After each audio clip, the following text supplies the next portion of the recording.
lay a bunch of eggs. Every day it seems like they're putting out eggs. Need I say more about trapping small game than hickory tree? Trap down in. Like, you don't see many trucks like that on them hunting shows, do you? Hood up, full of wood in the back. Alright. Hello, there's T-Mac, Wildfit Outdoors, and this is Rick Friend. And this is Diane. Okay, I'm terrible with names, it's alright.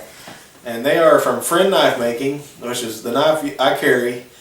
I know y'all love knives, so I thought I'd come over here and harass them a little bit.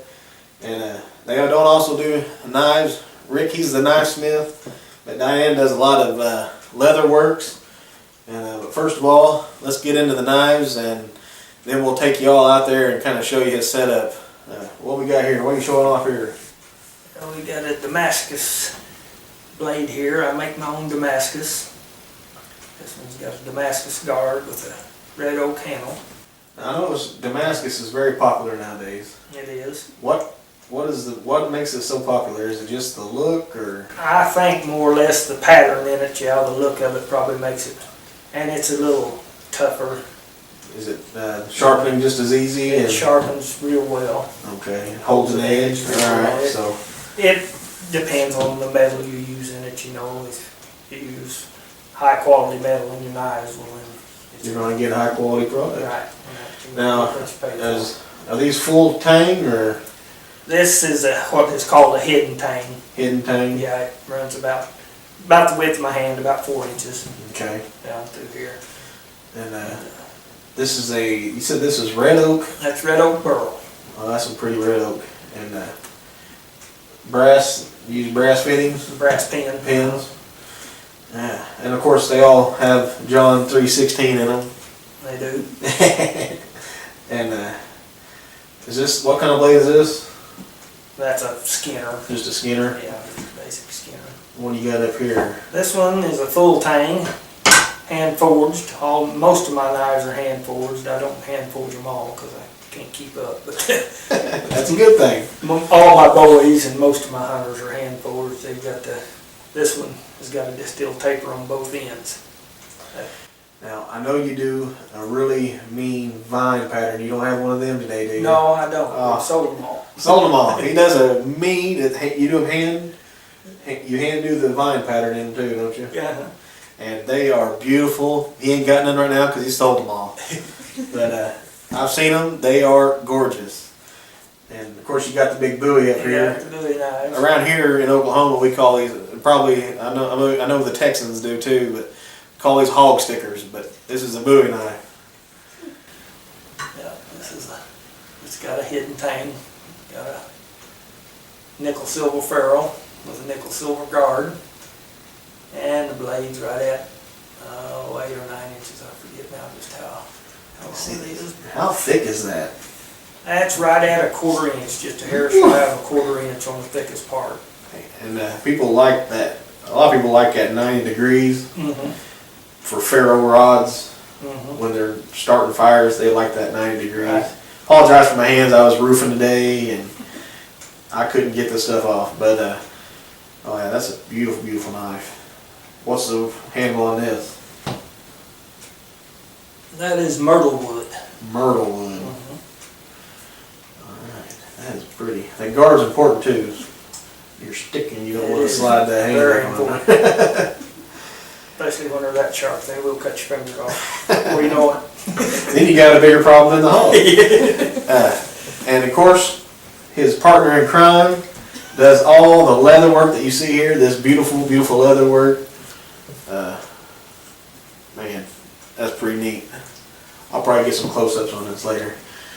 But you holsters too? This is your... That's a concealed carry holster. Concealed carry holster. And made out of a softer leather. Alright, this is a regular. Yeah.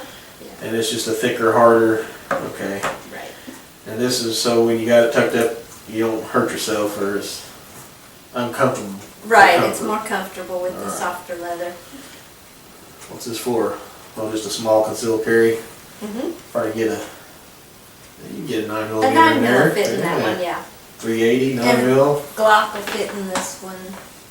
Now, You do, you guys both do custom work for someone who wants something? They just gotta get a hold of you and say, hey, I want this, you can hook them up with whatever they want. Pretty well. Well, Within reason. If they want gold Careful, pins, then you can just get that. No. But, you know, standard, you know, you guys can do it. I like it, that's pretty.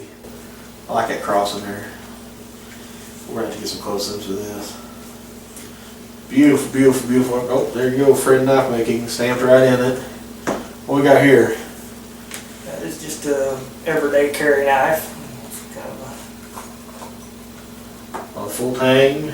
Man, those are thick. There's some of that vine a little bit, kinda. yeah, it's just, After, yeah, that one is stout. that is nice. You can chop a tree down with it. I can use a hammer or whatever you want to do on it. Yeah, it's got 5 pins in it, full tang. Almost an 1/8 inch looks like, or over. That's over an 1/8 inch. Yeah, got a Micarta handle on it. That is beautiful, beautiful work. If y'all wanna get in on these knives and look at them, they have a website at www.friendknifemaking.com. Everything you could want's on there. You even do tomahawks too, don't I you? do tomahawks. You don't have any right now? He does a beautiful horseshoe rasp tomahawk, and it is a genuine hawk, right? It comes off if you need it. Right. And, oh my goodness, I can't believe you had this hit back there. Look at that. And you did this leather work. That is so beautiful. How's it come out? Up the top. Pull her down. There you go. Oh man, that is nice. What do you got to handle here? What's this? That's a hickory. Hickory. Yeah, There's hickory nothing tougher handles. than a hickory, that's for sure. Ooh, that is so nice. Well, Rick, I appreciate you when you let me look at all your stuff here. And, No problem. let's go take a look out your shop. We'll leave your wife alone, and let's go see how you do this. Sounds good to me. All right, right here in where the magic happens, and this is his pride and joy right here. This is your coal forge. This is my coal fire forge. Homemade, as you can tell. It suits the purpose. That's ain't nothing wrong with homemade. That's how us rednecks do it. Homemade. So you got fire block, just a steel structure with fire block lining. Right. Of course, I don't know if I can see this, but you got to have a hair dryer hooked up to it. And you got to have a little electricity. But otherwise, you'd have somebody out here. And so this is where you like to do most of your knife work. This is where most of my hand forging takes place. What's the dryer up there for? Just to keep I just airflow? creates a suction. Yeah. Okay. More heat. Yeah. helps. How hot does that get? That'll get. Oh, it'll get at least 3,000, probably 3,500. Whew. Is that the hottest Yeah. forge in here? Yeah. Yeah, it'll get hotter than your propane. It'll melt a knife down in a hurry if you don't watch what you're doing. That sounds hot. Yeah, it do get hot. I mean, I like the fact that you, looks like you just took what you could find and made it. I did. That's- I just scrapped it together and kind of. That gives it character right there. It does.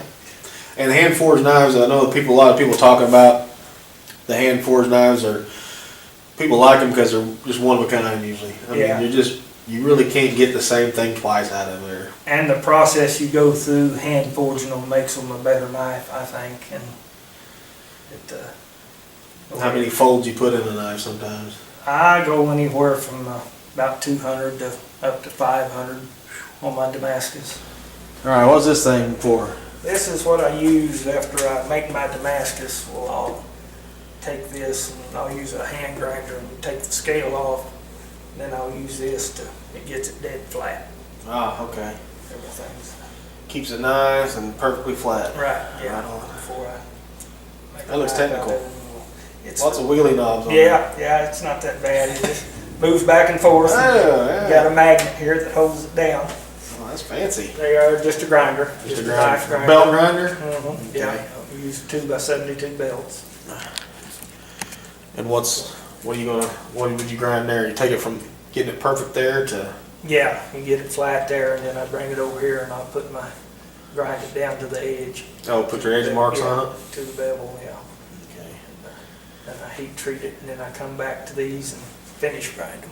Heat treated down there in the big blue thing? Yeah, I heat treat them in my, and most of the time I use just a torch, but Oh, okay. on my bigger knives I use the oven. How hot's the oven get?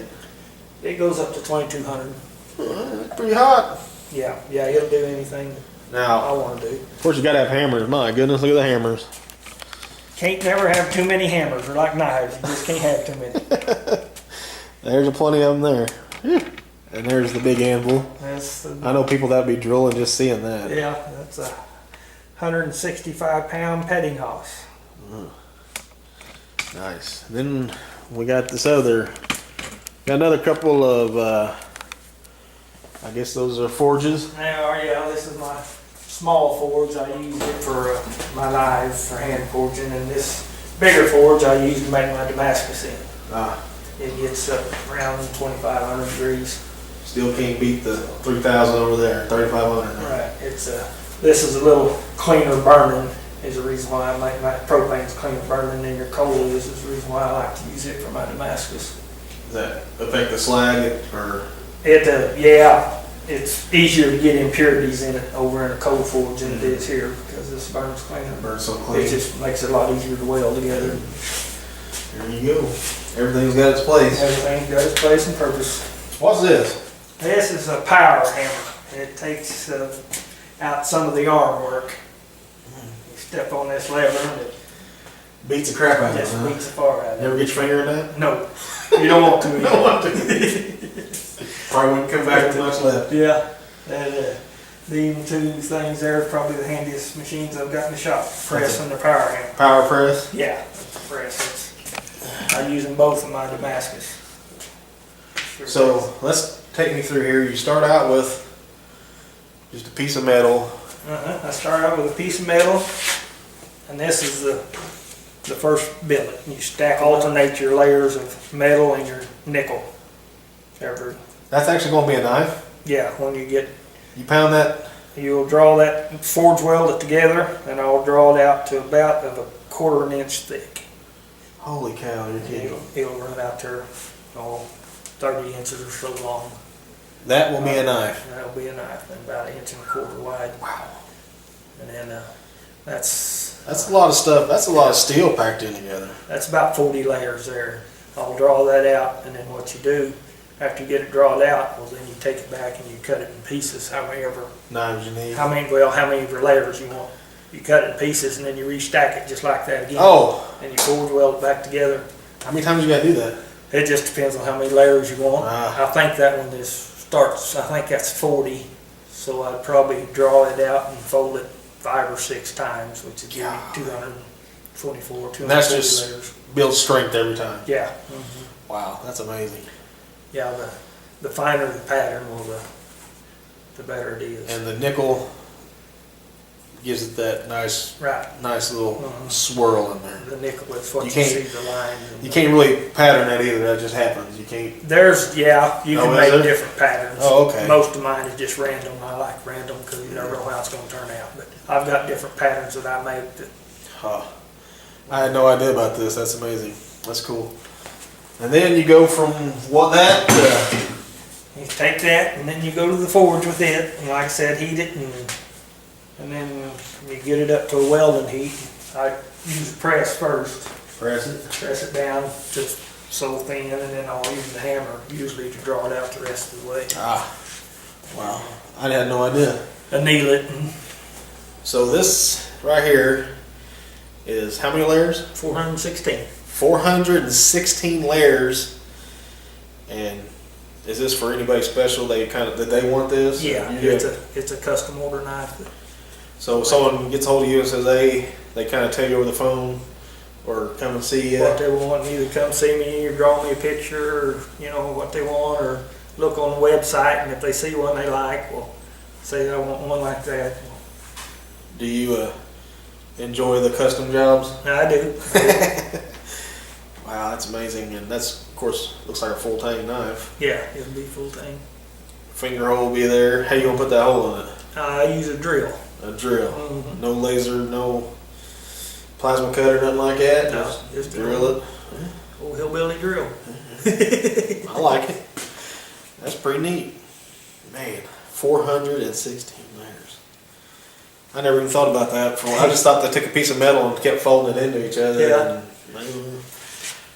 Well, Rick, I appreciate it. Yeah, thank you. If they want to get hold of you, they can go to your website, and I'll put that up here again, www. Almost said my website, friendknifemaking.com. You can get a hold of him. You got your phone number on the Facebook page, I know. Yes. Check him out on Facebook.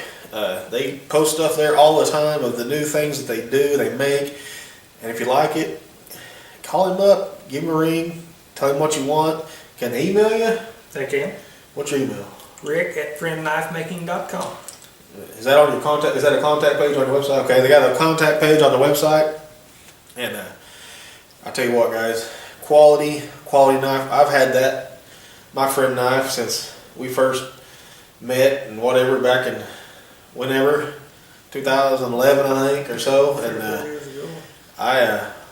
I still use that knife, and I use it for everything from butchering to skinning to I beat it through a piece of wood before. It holds an edge and just keeps on going. And I tell you what, you can't beat them. Friend Knife Making, go check them out, and go check out the Leatherworks. The Leatherworks, your wife, he didn't have much in there to show me because it's all gone.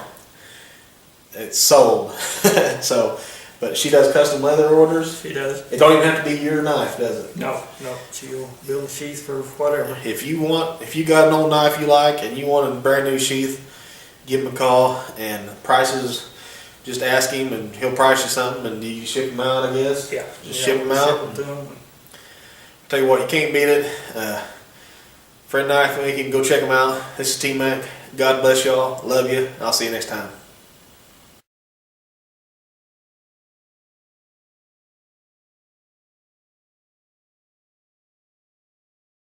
Friend Knife Making. Quality knives made in America. Visit them at www.friendknifemaking.com.